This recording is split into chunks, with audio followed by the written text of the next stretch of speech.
Hey, Mark Meldrum, Meldrum's Monster Garage, and today we're over at Mike's working on a 1946 Chevrolet pick-em-up truck.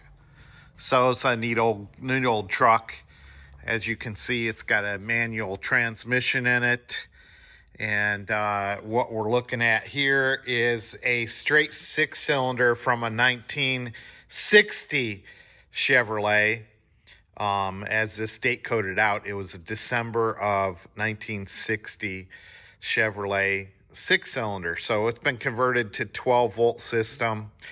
And we had a hard time getting her started back up after storing it for 2 years.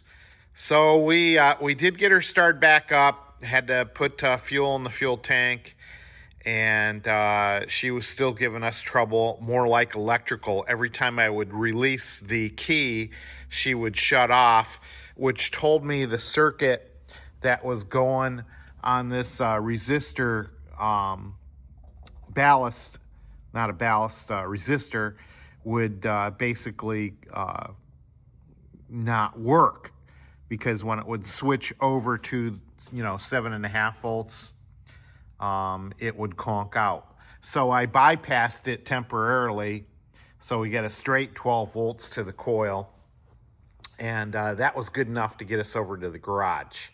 So we'll get that straightened out electrically, but I'm going to go through a whole tune-up on this. So hang on a second. Let me put the camera on the tripod. All right, there you go. Now I got my hands free, and I can went ahead and pull the dipstick on this. And it's got a little too much oil in it. It's right on the high side here. It's smells kind of crappy gassy, so I think we got a little gas in there too. And if you look at my finger, it's pretty black here. So we probably need an oil change on this this sucker too. We'll probably do a complete tune-up on this. So let's. I've already looked at the points, and they look like they're set too tight. They should be 19 thousandths. And when I went ahead and put the feeler gauge in there for 19 thousandths, she was rubbing pretty bad. So we'll probably change the points out. I mean, what the heck? Those are cheap to change out. And let me pull a spark plug and we can look at that together. Hang on. Wow. Look at these spark plugs. They are black, sooty, yucky. What are they? These are Autolites 303s. And boy, they fouled to, oh my gosh. Look how rusty these are too. And so I think this little truck deserves some new spark plugs too. So new spark plugs, new points, oil change. I don't know. What else? I guess the coil's good, but it does look kind of rusty around there, so I'll clean everything up as far as electrical contacts go. And as far as that ballast resistor goes, I think the ballast resistor is not open. We did check that electrically last week, and I think the connections were just corroded so bad that they weren't making a good connection. So, and obviously with the spark plugs being so black and sooty, we're not going to get a good spark anyway. So let's go through and do a complete tune-up on this. I'll sit down and figure out what I need, since we got a 1960 motor and a 1946 truck. We got the parts store will love me. What year vehicle do you got? 1946. Well, I don't have any spark plugs for that. Well, how about a 1960 six-cylinder? Oh, I don't know. Oh, I can just hear them now. I'll probably just sit down on the interweb and figure out what I need and order it and just go in there and pick it up. That'd be a heck of a lot easier. All right, let's get to work and get this thing in a lot better running. Learning more and more about this 1946 Chevrolet as we go along here. Did you know, and this is 1960 block, I don't know if I mentioned that. Did you know in 1960 that an oil filter was optional on these 235 cubic inch Chevrolets. So this block doesn't have a optional oil filter. So I've just drained the oil, and Mike's going to get me some oil. And I got spark plugs on order, points, and all sorts of other good stuff. So we'll keep going. At least the battery's taking a charge. Mark Meldrum, Meldrum's Monster Garage, on day 2 of our 1946 Chevy with a 1960 6-cylinder straight 6 Chevy motor in it, and day 2 of our tune-up. So just to bring you up to date, God, just a second ago, I was looking all over for my iPhone, and there it is on the camera stand. Duh. Oh my God, getting old is something else. You set something down in the garage and then boom, it disappears. And another thing that I wanted to tell you something about the iPhone. It recently did an update. I'm sure there's a lot of you guys out there that have iPhones. It did an update, and in my Outlook box where all my email is, every time I would try to delete a email, it would pop back in. And it was driving me absolutely nuts yesterday. And then later I found out that the emails I was sending from my iPhone were not going out to people. So apparently this weekend they did an update on the iPhone, and it had a glitch with Microsoft. So what you need to do, you know, not only garage tips out here, you get iPhone tips. You need to go into your settings for email, turn off the Outlook. It's just a little switch you turn off.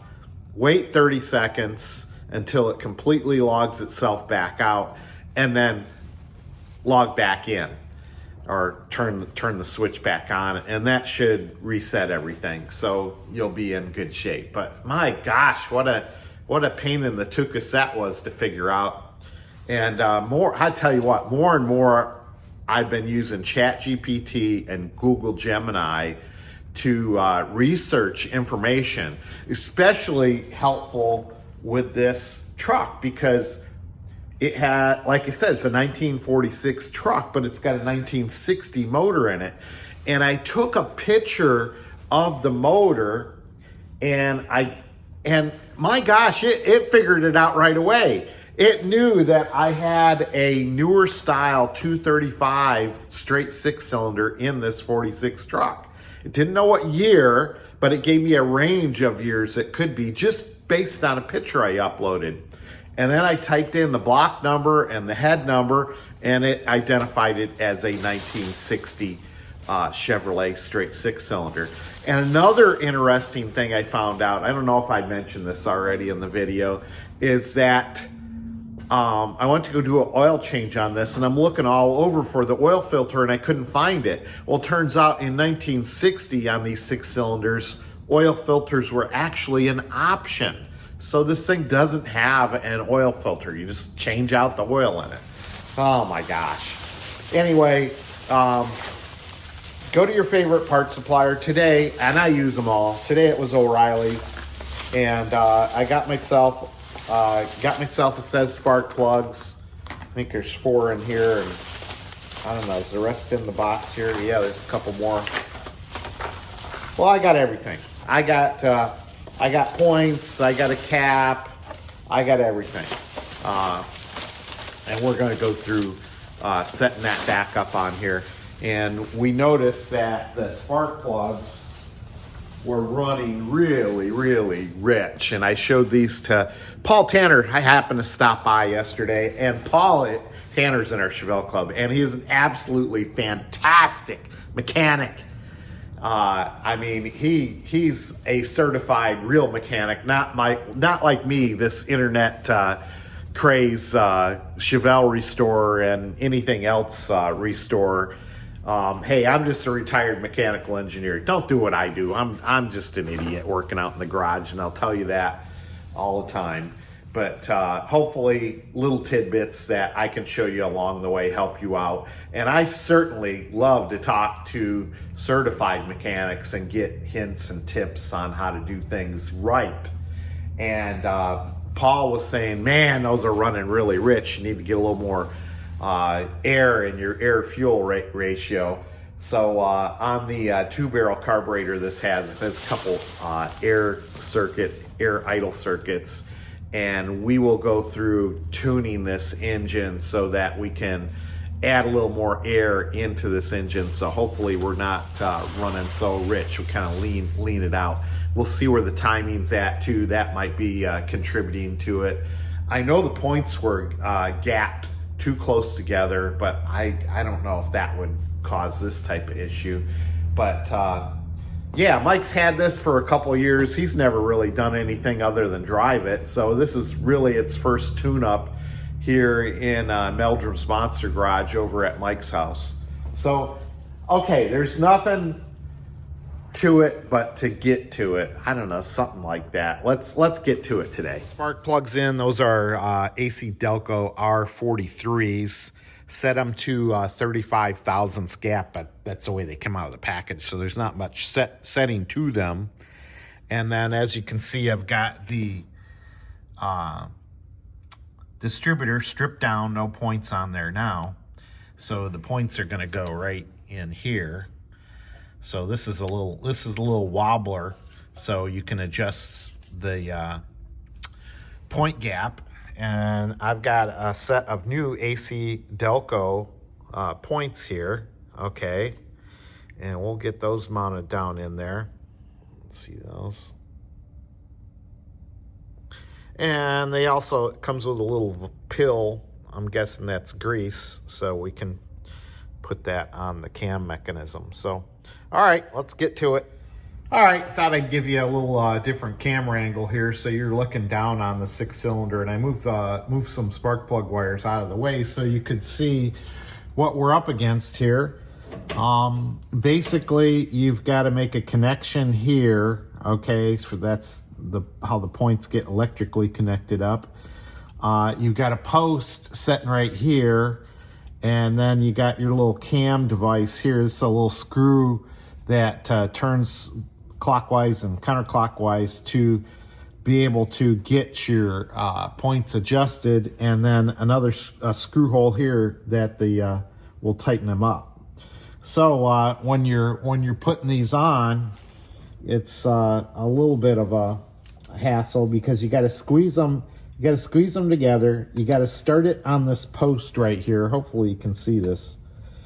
You got to start it on the post. You got to squeeze them together. You're going to make sure that this slides down onto the electrical connection, and then you got to slide it over the cam. So I don't know if you can see that, but all that has to happen simultaneously. All right. So then once you got this all connected up and seated down on the bottom, I'm going to go grab that screw, and I'll probably drop it 5,000 times and put that on there. And then I also have the condenser to put on here.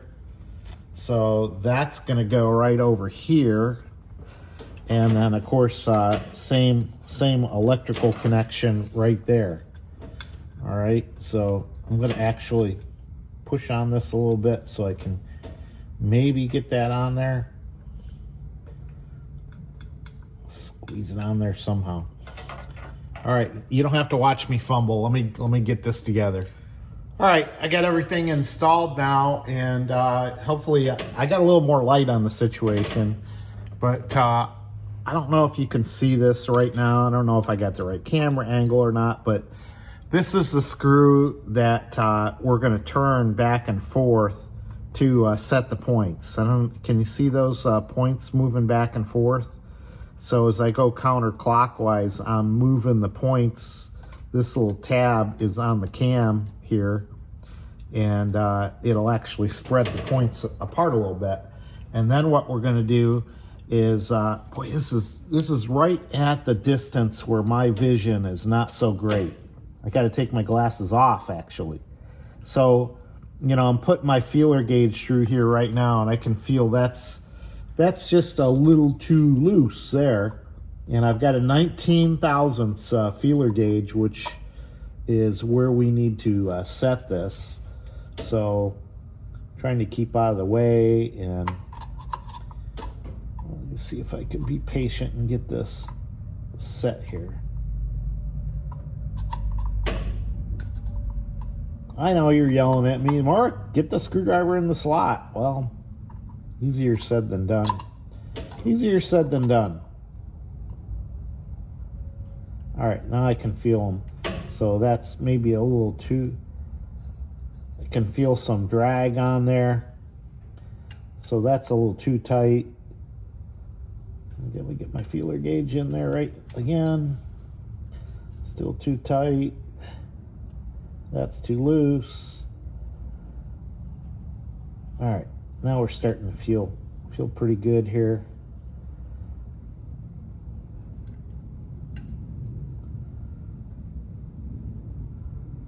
Too tight. Back off just a little bit. All right, that is feeling. It's hard because the points are springy, and so if you get your feeler gauge cocked, you actually can give yourself a false reading. But that feels pretty good right now, and we're gonna tighten it down right here, and they'll probably move. Well, I'm trying to keep a close eye on this. You probably can see it better, but now that's just the cap moving. So you can make sure you're on, you know, the highest point possible. I've got this set up so it's hitting one of the cam lobes, and so I can see this. So, all right, very good. Looks like we're wrapped up there. I'll try to get my magnifying glass out and look a little closer, but we're looking pretty good right now. All right. One thing to make sure is don't forget to put your rotor on this, or we'll have no bueno. Of course, this is keyed, so it only can go one way down. And then we'll get our cap back on here, and the cap can only go one way also. So there's a little tab right here that the cap fits into, and we'll make sure that it seats properly. Just spin it around till it seats down on there. Sure, just like you say, Mark. Where is that tab? All right, it is right here. Okay. So we gotta twist this around a little bit.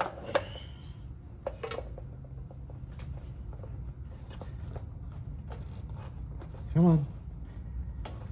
Where is that tab? It's right there. There we go. And then there's these little clips that mount right here. And you push on them and they snap into place.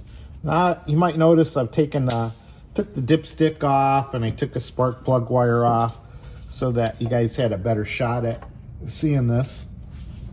So, and I'll get all my numbers off of here too. I just marked those for myself. So, all right.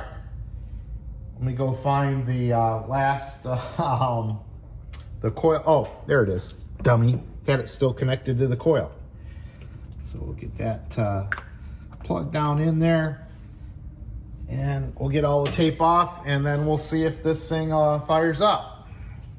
All right, now we're are filling up. Oh, I forgot to mention, this video is brought to you by Roland Brothers Fence. Got the new shirt on today, Bobby. Hopefully you're enjoying the video today on this 1946 Chevrolet pickup truck with a 1960 235 6-cylinder motor in it. And we are putting in GTX high mileage 10W40 oil.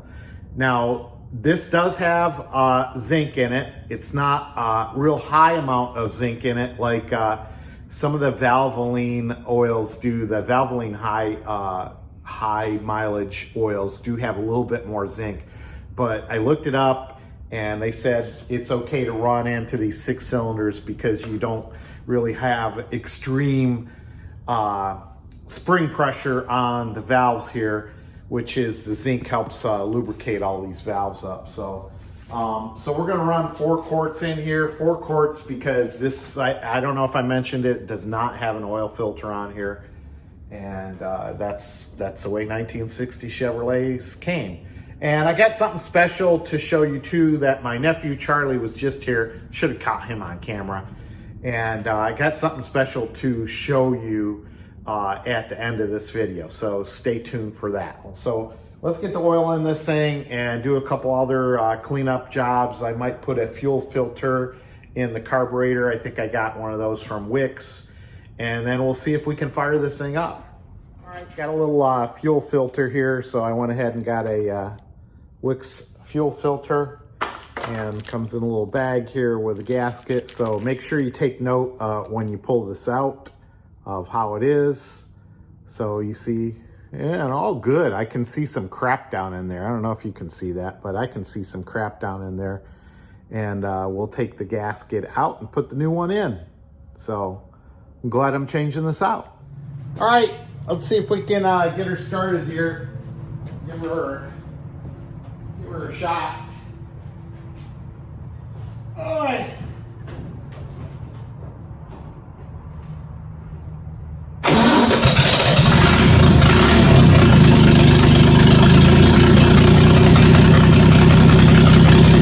We got her started up, and man, I was like, God, that sounds awful noisy. And now I see why. If you look down here, this pipe is completely off the bottom of the manifold. So that could add to some tuning problems. So we'll get that that taken care of. That's not going to be fun. I better go get some gloves on now. All right, now I got the exhaust manifold taken care of here, and I can't get her to stay running when I let the choke off. When I let the choke off a little bit, she tends to, I'm trying to get her fully warmed up. But when I let the choke in a little bit, let the choke off, I should say, here it is. You back up a little bit. She wants to stumble a little bit. Starting to warm up, I guess. Yeah, she just dies when I get the choke in. So I don't know. I gotta get the timing light over here. Uncle Larry has the timing light, so you gotta get that over here and check that out too.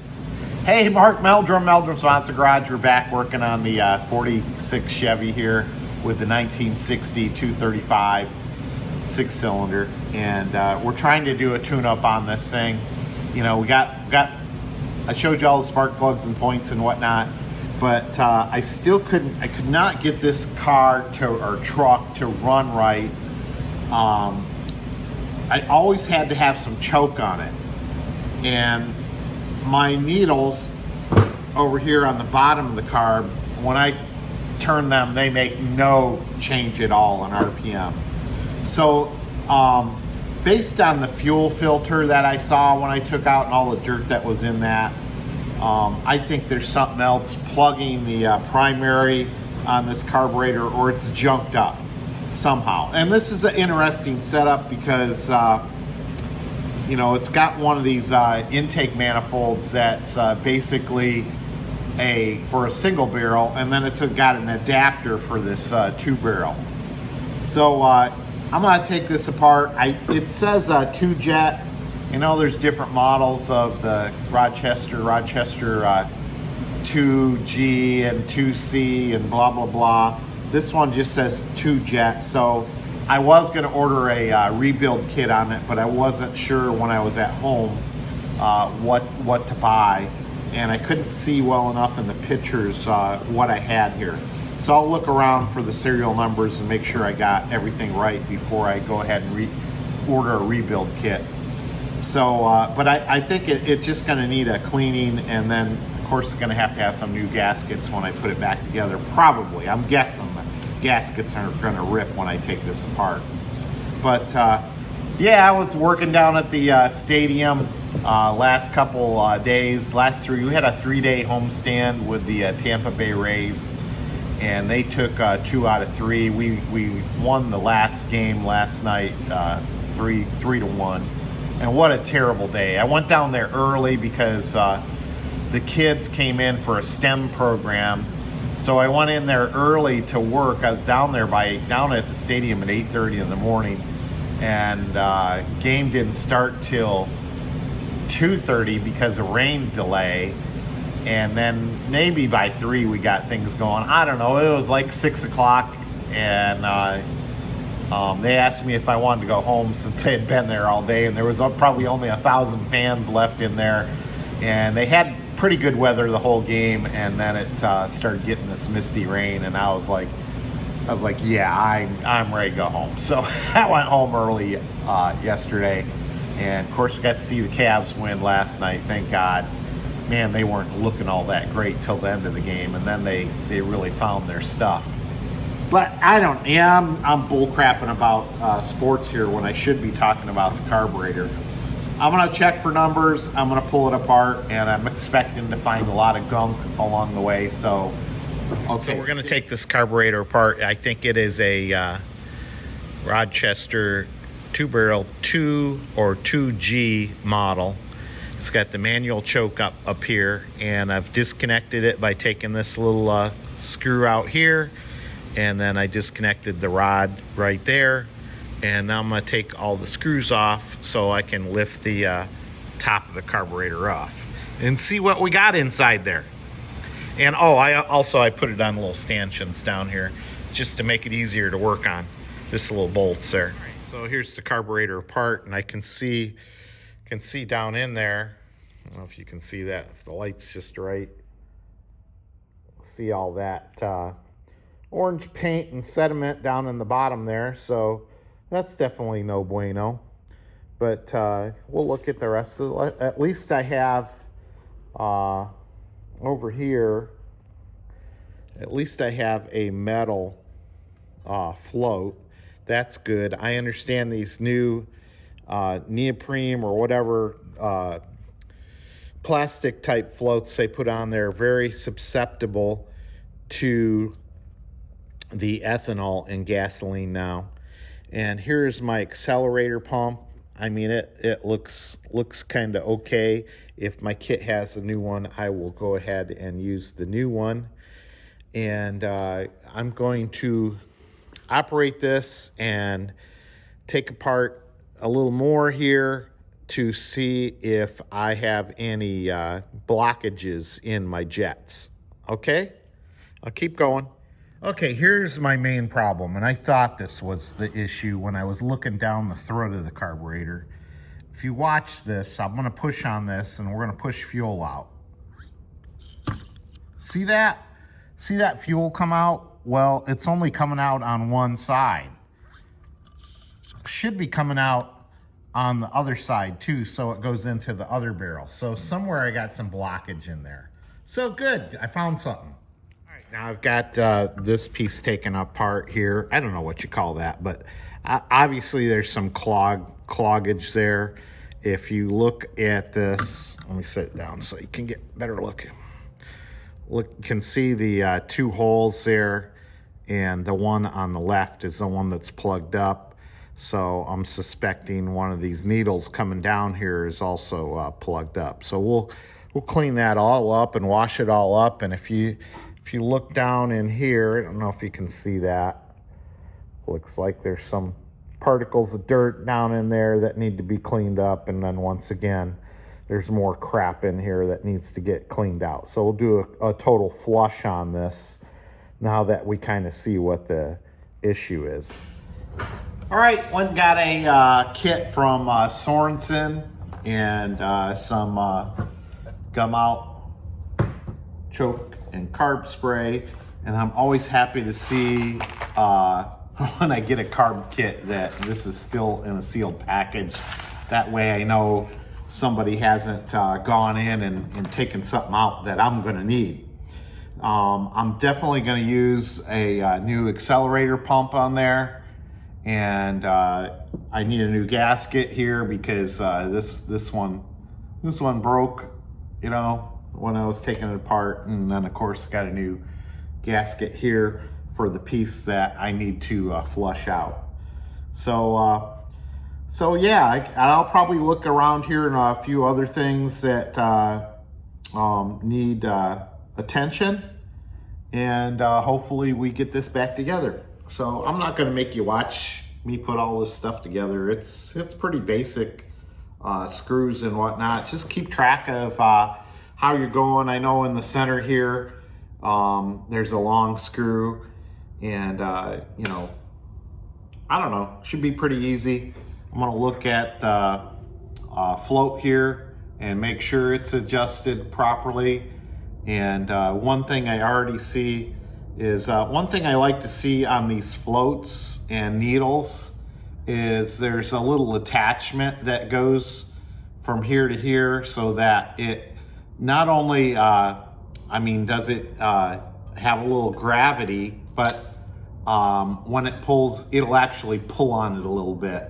So we'll see what the kit has. And there goes parts flying all over the place. All right. Alrighty.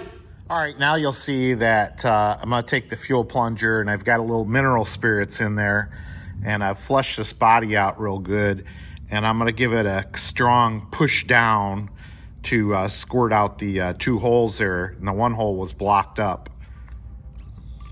There, can you see? Now both sides are squirting fuel. So now I know I got that hole cleaned out. All right, Mike's been in and out of here several times, so I gotta quickly get this done before he comes back in here and interrupts. So we've got the carburetor back together. I'm not a carburetor rebuilder. I just do this to get us back on the road. I went ahead and changed out the poppet valve for the float. I don't think it needed changed. I changed the seal on the accelerator pump. I don't think it needed change. The biggest thing was to flush this out. And of course I needed new gaskets here, so I got these new gaskets in there. And then look at all the stuff you got done. You know, save that for a rainy day. If this doesn't work, then you know, maybe we'll get into more of these parts. So, and I know they give you double of what you need too. And there's some gaskets that they don't know what kind of carburetor you have, so they give you extras of everything. And of course, you got a nice instruction sheet over there. But I've flushed this out, I've cleaned it up, I've got it back together, and let's get back to seeing if this truck runs better. All right, here we go. Let's get the carburetor back on there. Let's see if she starts back up. Oh, listen to it. Would you just listen to it? She's purring now. She is purring. I still got to hook up a vacuum line. Got the vacuum plugged up so that I could set the distributor. For now, she's driving one nice.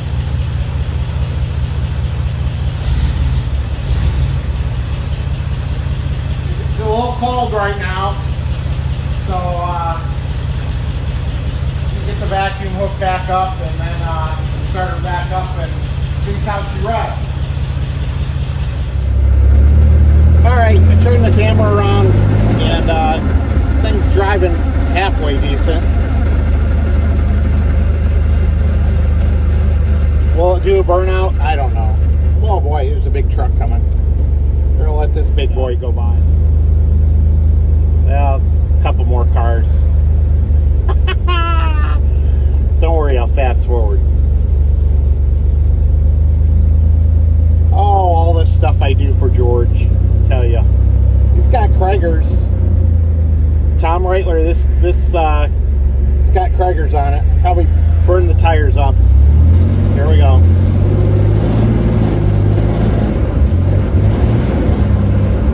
Get it straightened out. There you go. All right. Whoa, you went sideways. You got crazy on me. There you go. It does a burnout, first and second. Did you hear that? I know you're getting kind of wobbly there. This thing's got a 5-speed in it. It's one modern thing. Shakes like crazy. I don't know. I think that's just 1946 suspension. I did put air in the tires this morning, and it steers a lot better. So I asked Larry to come over with the timing light. He's still can't find him. Speedometer says I'm doing 80 miles an hour. We'll take a quick look at that. Maybe the cable broke, or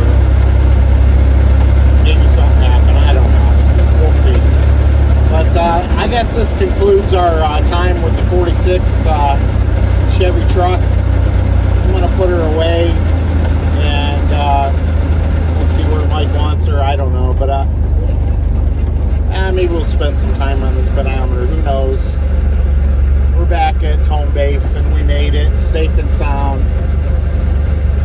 Shifting gears, having fun. I guess second gear is appropriate for the driveway. All right. Mike's got it all looking nice back here. Look at this. He's got the 66 El Camino. Look at that. He's got it hiding back here. All right. Mark Meldrum, Meldrum's Monster Garage. See ya. All right. Here we go. Got the door panel off of the door, and pretty simple mechanism here. You can see it's got a slide mechanism, and I've got it back together. These balls had the rollers had popped out, but they're in good shape, so the thing's working a-okay. I got no problem with it now. I put some grease in it, and I've tested it many times, so yeah. So now we're good with the window. We'll get this all buttoned back up and then check the speedometer, see what's going on there.